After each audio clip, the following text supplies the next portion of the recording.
o Atlético correndo o risco de perder Zaratio para um time argentino, e te atualiza também sobre o futuro de Júnior Santos, especulado no Atlético Mineiro, no Palmeiras e num clube turco. Tem tudo isso e muito mais a partir de agora. Fala aí pessoal, sou Jorge Nicola, bem-vindos a mais um vídeo do canal, sempre bom ter vocês por aqui. Sem perder tempo, só pedir para deixar like, se inscrever no canal e ativar as notificações. Bora começar o vídeo com aquele tradicional giro de notícias, e a primeira informação é sobre o Vasco da Gama, que está em vias de anunciar a chegada de Maurício Lemos. Entre Vasco e Atlético, tudo acertado para um empréstimo de uma temporada. O Maurício Lemos também concordou com a transferência. É uma negociação que quase aconteceu em agosto do ano passado e que deve ser oficializada, proclamada a qualquer momento. Bora falar agora sobre o futuro de Júnior Santos, que interessa ao Trabzonspor da Turquia e foi sondado recentemente por Palmeiras e Atlético Mineiro.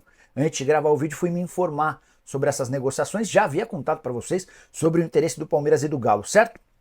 A novidade importante é que o Botafogo topa fazer negócio, desde que qualquer clube do Brasil ou do exterior pague 8 milhões de dólares. Cifras pesadas para alguém que tem 30 anos de idade, mas que fez uma temporada passada bastante legal, especialmente até a contusão. Vale a lembrança de que o Júnior Santos foi artilheiro da Libertadores da América, mesmo perdendo várias das partidas.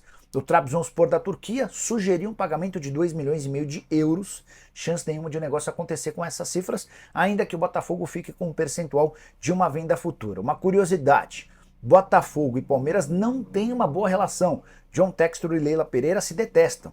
E isso ficou mais claro nos últimos dias, quando o Botafogo sondou os representantes do Rony e ouviu que com o Botafogo não há intenção de fazer negócio, o que deve dificultar a chance de o Júnior Santos defender o Palmeiras. Você, torcedor alviverde, entende que o Júnior Santos seria um bom acréscimo? Talvez para jogar como centroavante? Afinal de contas, as pontas já estão mais bem ocupadas. Use o espaço para comentário e registra a sua opinião. Combinado? Bora falar agora sobre o Clube Atlético Mineiro. Zaratio pode deixar o Galo. Venho contando para vocês há meses sobre as tentativas de renovação de contrato do atleta, certo? O vínculo se encerra em dezembro e sem acordo o Atlético já sabe que ou vende o jogador agora ou vai perdê-lo de graça no fim desse ano. Diante desse cenário, surgiu a informação na Argentina de que o Racing tem negociações avançadas com o Zaratio. Entre Zaratio e Racing tudo acertado, falta um acordo entre os clubes. O Racing tenta convencer o Galo a negociá-lo por cifras inferiores aos 6 milhões de dólares investidos na compra de 50% dos direitos econômicos. A outra parte é justamente do Racing, que tenta acelerar esse processo. Para completar o noticiário do Galo, Cuca já está em Belo Horizonte para iniciar planejamentos e treinos. A discussão em relação a reforços vai acontecer especialmente a partir de agora, e o Atlético tem como prioridade a contratação de um lateral direito. Kelvin, ex-lateral do Atlético Paranaense, que hoje pertence ao CSKA, e Ângelo Preciado, equatoriano do Sparta Praga, são duas possibilidades. O técnico Cuca falou sobre o assunto, confira. Eu vejo assim, né? Lógico que o torcedor ele está dentro do processo do Atlético dia e noite, dia e noite. Eu, como estava fora, é um pouco diferente, né? Eu vejo o torcedor hoje machucado, o torcedor sentido, mas, cara, assim, na boa, eu acho que ele tem que estar muito orgulhoso também. Pode ter esses sentimentos, né? Pelas perdas que tiveram nas duas finais, mas chegou em duas finais. Cara, não é fácil. O trabalho do Milito foi bom. Uma bola que entra, um gol que perdeu, que entrasse ali no final de uma Libertadores, ia para uma prorrogação, os pênaltis, era campeão de uma Libertadores, então não foi um trabalho ruim. Com o Flamengo, uma final também, que são jogos duríssimos, né? Um gol que perdeu, no contra-ataque tomou também, se uma bola entra, então foram campanhas boas com finais ruins, tem que ser separado. O Galo tem um time, tem uma estrutura de time boa. Hoje a gente tem que chegar e entender o processo, que tem jogadores que têm contrato curtíssimos aí, que vence em outubro, que vence em dezembro, que tem proposta daqui e de lá. Então eu me inteirar desses assuntos para pôr a cabeça do atleta aqui dentro e depois começar a extrair o máximo de cada um deles. Estrutura de time. Estrutura de time ainda então não é um time. Então o Cuca já chega entendendo que o Atlético tem uma estrutura. Tem algo pavimentado, algo iniciado para se ter realmente um time. Então isso também já deixa claro, pelo menos, né, Dola? A gente já conversou sobre isso, que às vezes a gente utiliza uma entrevista para pegar pequenos trechos ou pequenas frases ou pontuações que a gente pega algo dessa entrevista. Estrutura de time ainda não é time. Acho que o Cuca também tá sendo bem político, né? Tá fazendo a primeira declaração dele ali, não vai ficar também falando muito do trabalho do antecessor, né? E assim, não falou nenhuma grande novidade também, né? Claro que o Atlético não tem um time abaixo da crítica, um time que seja péssimo, né? O Atlético chegou em 2 finais importantes, já tem realmente... Acho que quando ele fala de estrutura de time, ele tá querendo dizer que tem já pilares, né? Jogadores que já tem uma trajetória no clube, jogadores que têm qualidade para continuar, então ele já tem meio caminho andado, vamos dizer assim, né? Ele está deixando uma lacuna ali para ser preenchida justamente por reforços e para ele colocar ali alguma coisa ou outra que ele observou, né? Quando ele fez a análise dele tática do Atlético, quando ele assistiu aos jogos, né? Se ele está revendo aí as partidas para ver como o time estava jogando, para colocar o olhar dele ali agora no time, corrigir alguma coisa que ele acha que não estava tão equilibrada, né? Então acho que é uma declaração bem normal. Mas o que me chamou a atenção foi o fato de não poder gravar, não ter uma coletiva, não ter um bate-papo. Gerou um estranhamento para você também ou foi só para mim? Desculpa. Boa tarde para você, para o Dola, para o grande Edivaldo, Tiagão e, é claro, nossos telespectadores. Você quer mais um fato bizarro? Eu não vou chamar de estranho, eu vou usar a palavra bizarra. Sim. Alguns veículos importantes de cobertura no esporte não foram convidados. Bora para a resenha, o Deus me livre, para citar 2 aqui. Qual a finalidade para você falar para uma torcida de tantos milhões como é a do Atlético, para um encontro informal com jornalistas? Qual a finalidade disso? Eu quero que alguém fale qual... tomara que o Gabriel consiga extrair isso de falar assim, a finalidade deste encontro é... Porque, com sinceridade, Elton e telespectadores, não é pra gente, não. O Atlético está vivendo um momento em que o seu torcedor, que é o maior patrimônio do clube, precisa de saber a fundo e de uma maneira geral qual é a ideia de uma...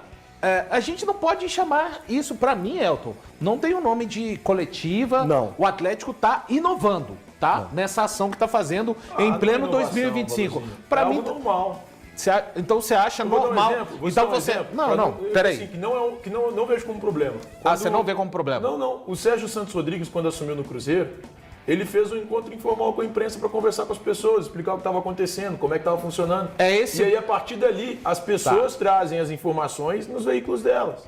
O Gabriel vai sair de lá com o microfone da Band e vai trazer informações. Isso sempre existiu com o nome de coletiva. Deixa eu só terminar, então. Isso sempre existiu. Deixa eu só terminar. Então, assim, o que eu quero dizer da minha parte é que eu lamento muito que um clube do tamanho do Atlético se posicione a primeira vez no ano para o seu torcedor e mesmo com alguns da imprensa, a gente tem que lembrar, selecionados, que não são todos que vão poder estar fazendo a cobertura desse dia, ainda que o material não possa ser gravado, e parece-me que o Atlético quer mesmo uma espécie de confraria alvinegra, onde poucas pessoas, pouquíssimas, saibam do que está acontecendo de fato no clube. E eu repito mais uma vez, o maior interessado, que continua a ser e sempre será o seu torcedor, sabe muito pouco e vê tudo isso à distância sem entendimento. Ô Balu, só um ponto assim que eu entendo, assim, eu não vejo problema do Bruno Musi explicar as questões das finanças diretamente para a imprensa e que a imprensa vai repassar para a torcida.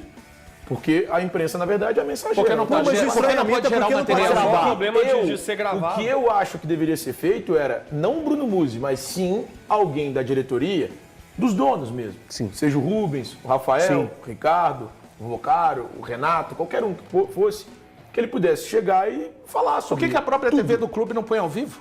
Simples, Cara, através da própria própria Eu não acho que o Bruno Musi seja a pessoa correta para falar sobre essa situação. Sim. Porque ali o negócio é o seguinte, os caras vão falar sobre as finanças do Atlético. É um ponto importante. A primeira pergunta que seria feita, obviamente, e com motivos óbvios pela situação do Atlético, era de contratação. Fosse eu, o repórter, a primeira coisa, e aí, o Atlético não vai contratar? Até agora o Atlético tem 2 contratações. Todo mundo perguntaria isso. O Bruno Musi, cara, ele não está nem envolvido no meio do futebol para falar sobre o assunto. Eu acho que o Atlético tem que fazer sim uma entrevista coletiva. Sim. Eu no lugar do Atlético, deixaria para esse papo, talvez na segunda-feira que vem, e pensaria numa entrevista coletiva no dia em que for o início das atividades da pré-temporada. Tá. O meu ponto ali é, eu não vejo problema algum da forma como vai ser conduzido o bate-papo hoje. Vão chegar e passar as informações. Mas você não acha mais adequado, conforme a sua própria sim, fala. você acabou Então, de- tá falando você que acabou de falar faria um na problema. próxima semana. Calma, peraí. Tô calmo, tô super calmo. Eu entendo que o ideal era ter alguém falando sobre futebol também. Sim. O que o Bruno Musi fará é falar sobre finanças. Tá, Thiago. Eu deixaria para uma próxima semana, para que hoje fosse feito, de fato, hoje não, para que no dia 9, quando o Atlético se representar, fosse feito, de fato, um bate-papo gravado, uma entrevista coletiva, de um dos donos ou do diretor de futebol, que é o Vitor, com a imprensa, para explicar as questões de futebol, porque o torcedor quer saber. O Atlético não traz respostas ao torcedor há um bom tempo. Qual foi a última vez que alguém se manifestou? E eu digo até de entrevista coletiva. A última vez talvez tenha sido o Rafael Menin dando uma entrevista ao Globo Esporte. O torcedor quer escutar, quer saber, olha, o que o Atlético pode falar? Mentira, o Rubens Menin falou com a 98. Isso. Então, a última vez foi o Rubens Menin falando com a 98. O torcedor quer escutar, o torcedor quer saber. E aí? O que tem para dizer sobre a demora para contratar um técnico, que o Atlético demorou 24 dias, sobre a demora para a busca por reforços? Por que tudo está acontecendo? Só que o Bruno Musi não é a pessoa adequada para isso. Ele está ali passando uma questão envolvendo as finanças. Sim. Eu admito que não vejo problema, mas eu não faria desta forma. É isso aí, torcedor atleticano. Ficamos por aqui com mais um vídeo aí trazendo as informações para você. Peço sua opinião nos comentários. Você deixa o like neste vídeo, se inscreve no canal se ainda não é inscrito, ativa o sino de notificações para sempre receber os conteúdos aqui do nosso canal.